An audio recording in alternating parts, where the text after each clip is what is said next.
Imaculado, eu sou Fábio Jesus por Maria e esse é o canal Subindo a Montanha.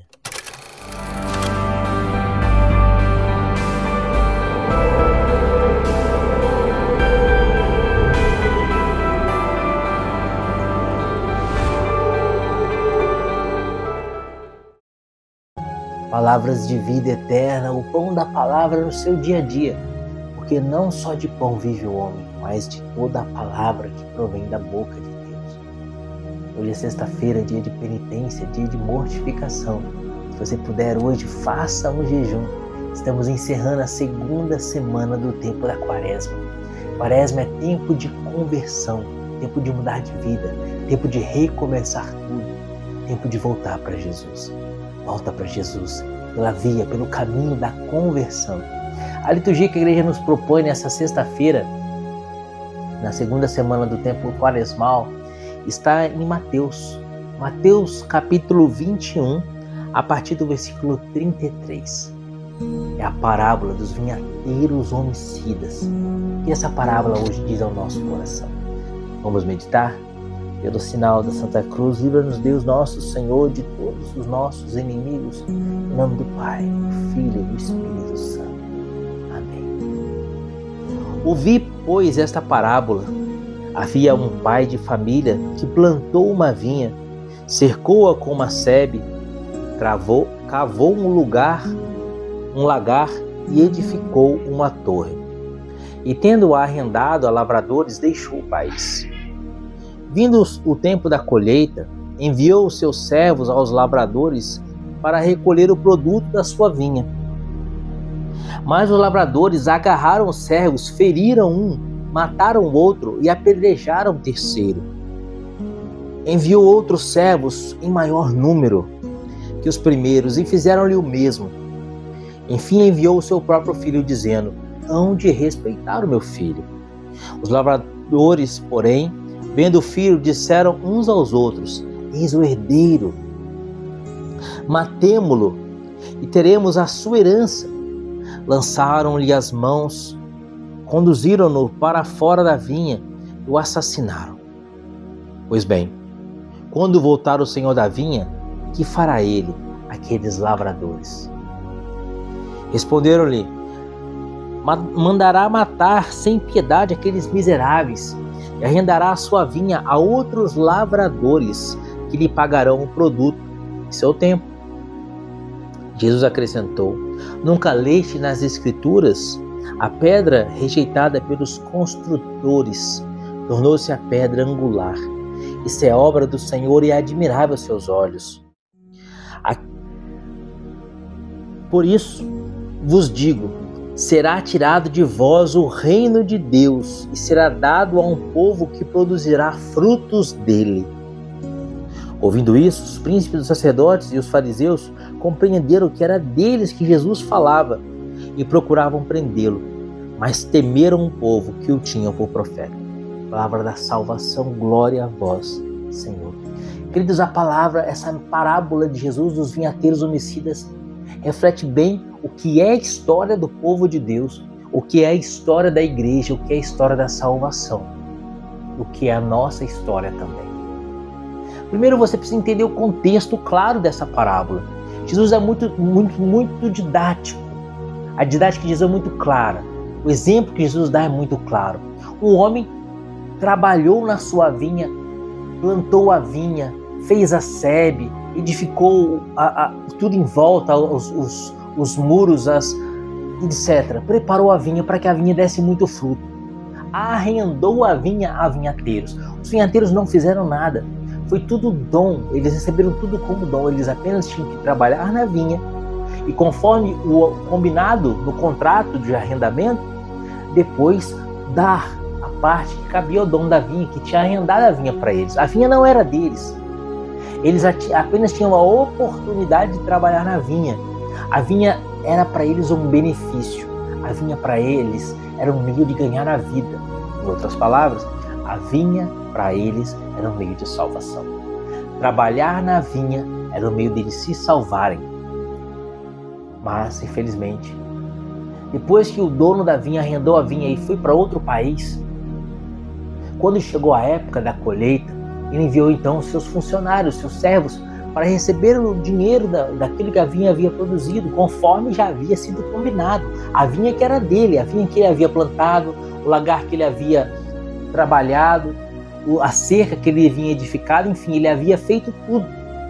Então ele envia os seus funcionários para receber o dinheiro da produção da vinha.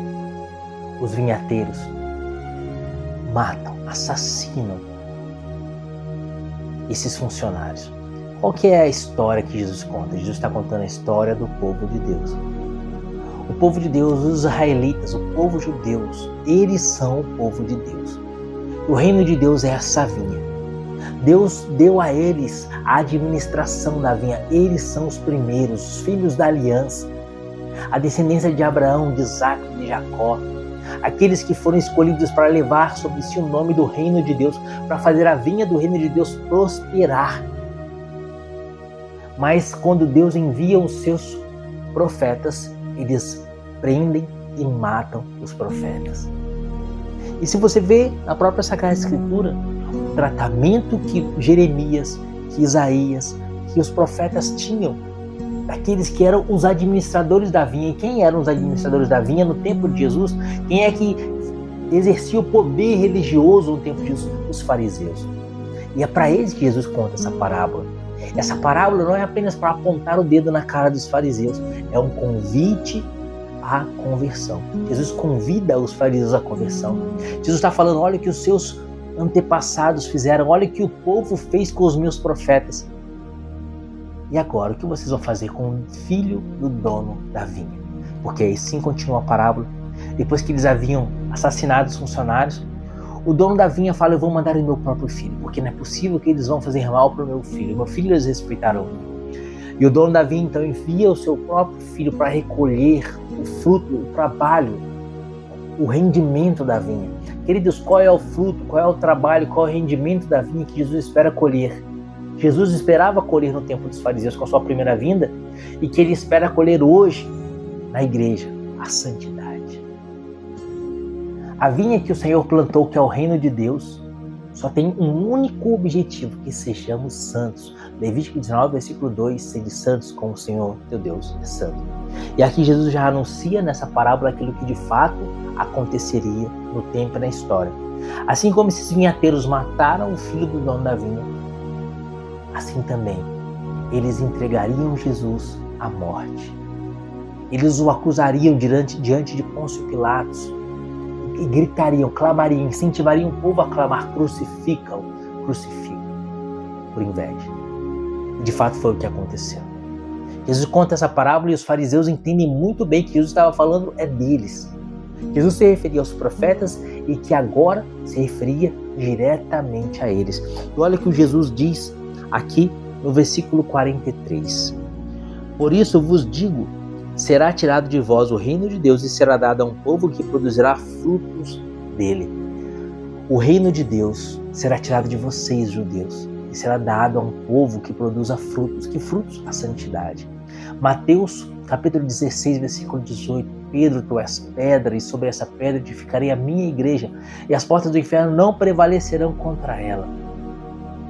De fato, Jesus tira o reino de Deus, porque a pedra, como ele vai dizer aqui no versículo 42, a pedra que os pedreiros rejeitaram tornou-se a pedra angular. A pedra rejeitada é o próprio Jesus, que foi rejeitado pelos fariseus. Mas essa pedra, que é o próprio Jesus, que foi rejeitado pelos fariseus, começa a ser uma pedra angular, uma pedra sobre a qual começará a ser erguido o novo povo de Deus, a igreja católica, apostólica, romana, que será fundada sobre outra pedra, sobre a pedra que é Pedro. Pedro, tu és pedra, e sobre essa pedra edificarei a minha igreja.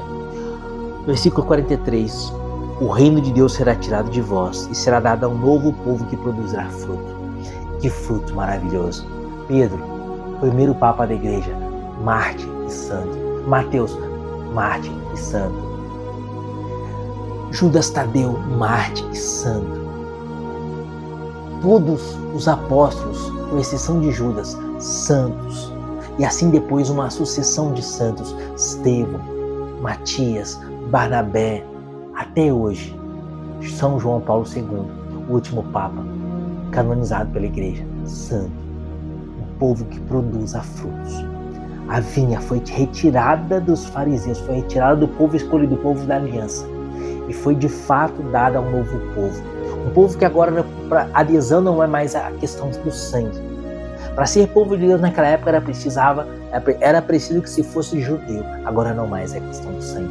Mas por meio de São Paulo, o povo de Deus se tornou todo o mundo que adere a Cristo, que confessa que Jesus Cristo é o Senhor, que adora a Jesus verdadeiramente presente na Eucaristia.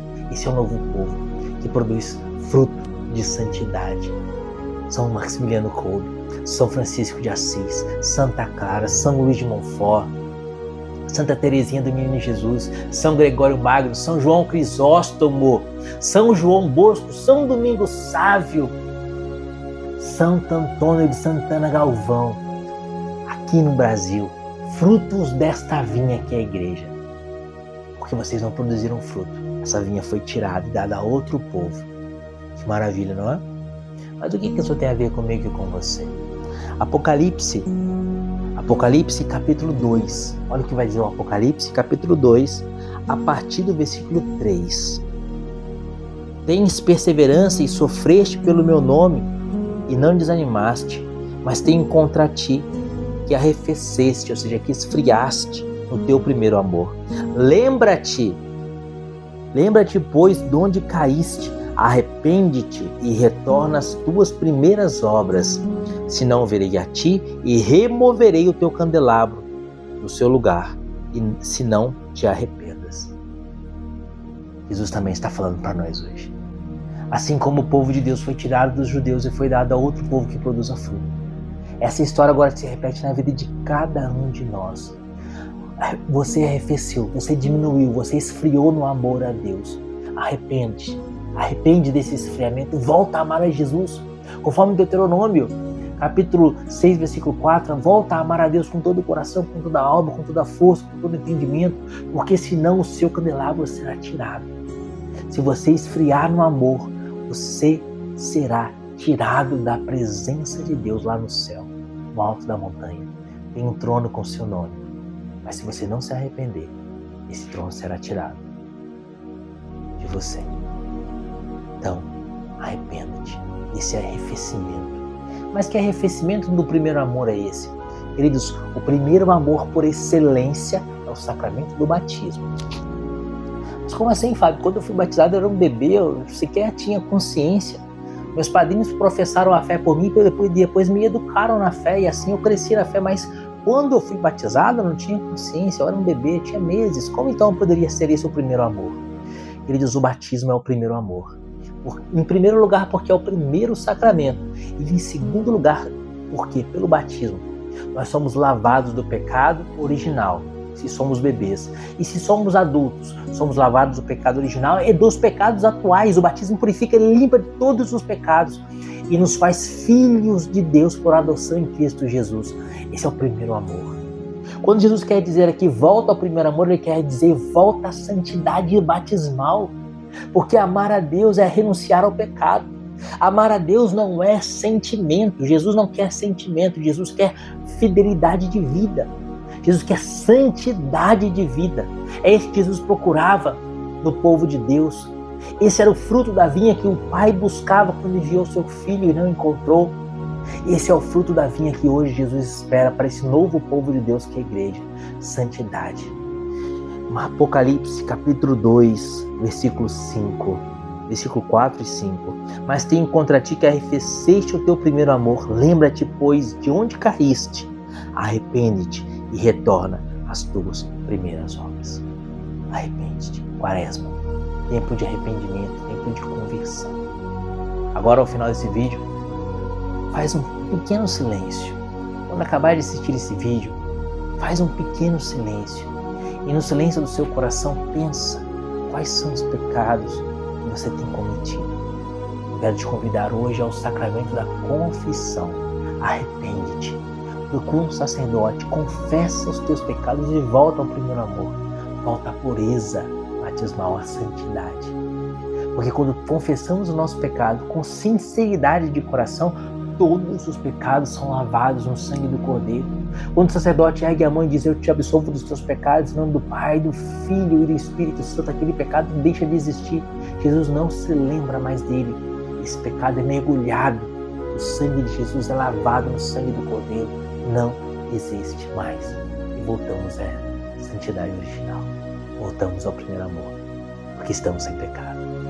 Hoje Jesus nos convida a nos arrependermos, a nos confessarmos e a lutarmos para não mais pecar. Eu estava lendo uma frase de Chesterton.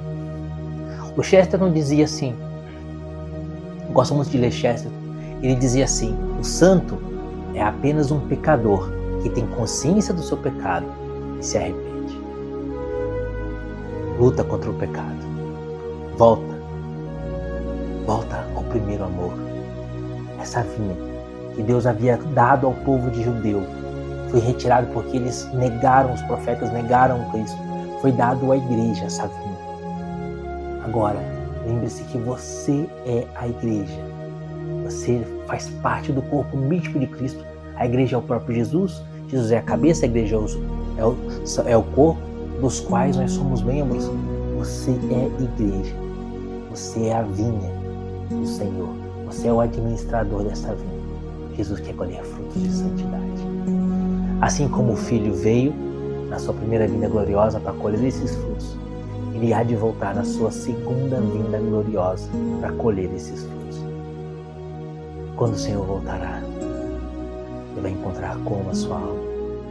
Santidade? Aquele que eles encontrar em santidade, Ele vai recolher no seu sagrado coração e vai levar para morar com Ele no alto da montanha. Lembre-se, lá no alto da montanha tem um trono com o seu nome. Não permita que esse trono seja dado a outro. Arrepende-te, convertei-vos e crede no Evangelho. Mas tenho contra ti que arrefeceste no primeiro amor. Lembra-te, pois, de onde caíste. Arrepende-te e retorna às tuas primeiras obras. Retorna ao primeiro amor. Retorna à santidade. Vamos lutar, porque vale a pena. Deus te abençoe e viva Maria Imaculada.